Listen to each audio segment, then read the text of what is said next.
just want to thank everybody for allowing us to come into your community. We grew up coming to Cheaha and we're just thrilled. We were kind of thinking about Cheaha, and then when we got the call, we were like, yes, Cheaha, you know, this is where we want to go. We just love this community. We love the park.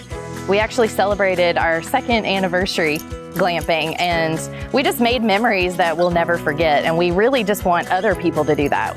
It's a way for everybody to just get out, be outside. You don't have to totally unplug from the world, but just to spend time together and do some fun things. We've got, you know, cornhole and Jenga and so many things that you can do while you're here. Plenty of comfortable beds, the lake view, it's awesome, but it's convenient. It's for people that don't want to go camping, I guess. You know, in building it and everything, Mark and I built these sites, so we have a lot of heart and maybe a little blood and sweat and tears in the sites too. So we just really want everybody to come and enjoy it. We're just really excited to also try to partner locally and bring some economy to the local community as well.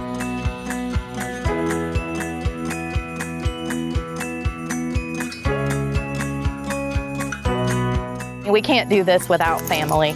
We can't do this without our other franchise partners that are here from Lake Martin, who have all helped us. Bottom line, we couldn't have done it without a village. So we're grateful. Thanks for the welcome. We're happy to be here.